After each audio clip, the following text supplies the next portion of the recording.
A conveyor suddenly stops in the middle of production. No obvious reason. Operators are standing around waiting, production wants answers, and now maintenance gets the call. So what's the first thing you check? I asked that exact question on the Mr. Electric Facebook page, and this post ended up getting almost 40,000 views and over 200 comments. And you guys had a lot of different answers, so today we're going to look at 5 of those responses, talk about which ones make sense, and break down how I would approach troubleshooting a stopped conveyor. Let's get into it. The first response comes from Mike Nowak, who said, E-stop, then misaligned photo eye, and judging by the likes on this comment, a lot of you agree with him. This is honestly one of the first places I'd look to. Before we start pulling out meters, opening electrical panels, or blaming the PLC, check the obvious stuff. Did somebody hit an emergency stop? Is a pull cord activated? Is a guard open? Is a safety switch not made? You'd be surprised at how many breakdown calls end up being something simple like an e-stop somebody pressed and forgot about. And Mike's second suggestion is just as important. Check the photo eyes. On an automated conveyor system, one dirty, blocked, or misaligned photo eye can stop an entire section of the line. The PLC might think there's a product jam or the downstream conveyor isn't ready. So before digging too deep, walk the conveyor and physically look at what's going on.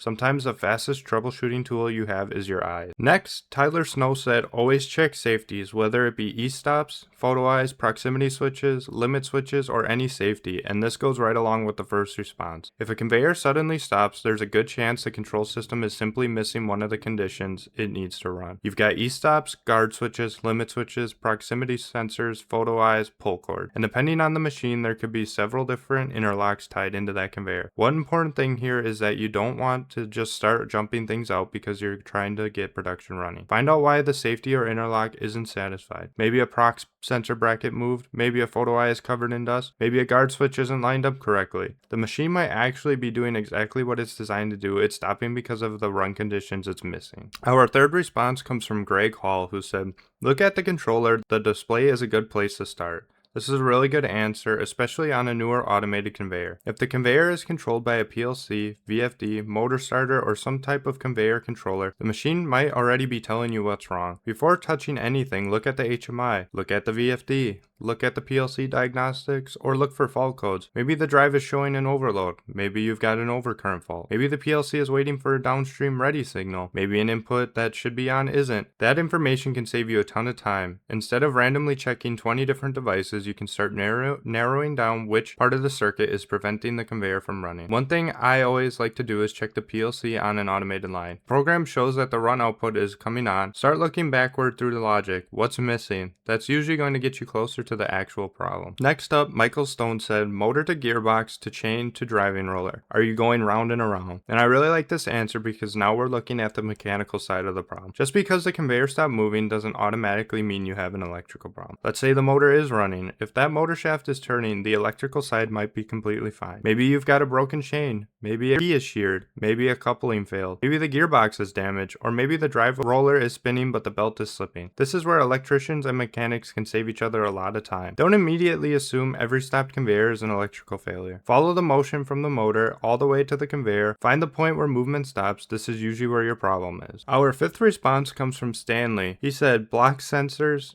line jam ahead. And this is another extremely common conveyor problem. Sometimes there's absolutely nothing wrong with the conveyor you're standing next to. It stops because something farther down the production line isn't ready. Maybe the downstream conveyor is full, maybe product is backed up, maybe a sensor farther down the line has been blocked for too long, and now the PLC has stopped everything upstream to prevent a bigger jam. That's why you shouldn't always start troubleshooting exactly where the conveyor stopped. Look at the entire system. What's happening upstream? What's happening downstream? Is there another machine faulted? Is product backed up somewhere? I've seen situations where maintenance spends 20 minutes troubleshooting one conveyor only to find that it's waiting for another machine 50 feet away. The conveyor isn't broken, it's doing exactly what it's programmed to do. On the original post, I said I always like to check either the PLC if it's an automated line or the overload if it's just a constant conveyor. And that's still pretty much how I'd look at it. If it's got a basic conveyor controller by a starter, one of the first electrical things I'm checking is the overload. Did it trip?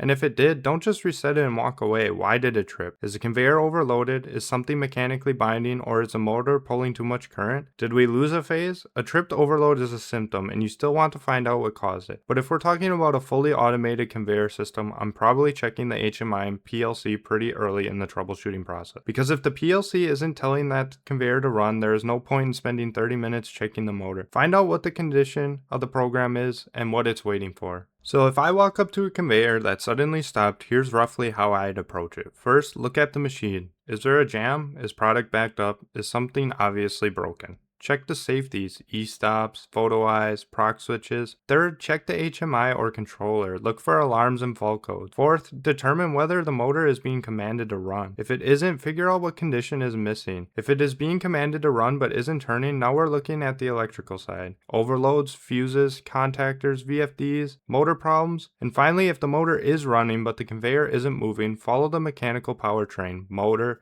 gearbox, coupling, chain, sprocket, drive rollers. Find the point where the movement stops. There isn't necessarily one universal answer. The first thing you check depends on what type of conveyor you're working on and what symptoms you're seeing. Some guys immediately check the safeties, some check the PLC, some check the overloads, and some go straight to the mechanical drive system, but the important part is having a troubleshooting process instead of just randomly replacing parts. Start simple, look at what the machine is doing, figure out what it's missing, and then follow the problem until you find the actual cause. Now I want to hear from you guys. You're standing in front of a stopped conveyor. What is the first thing you check? And don't say the operator.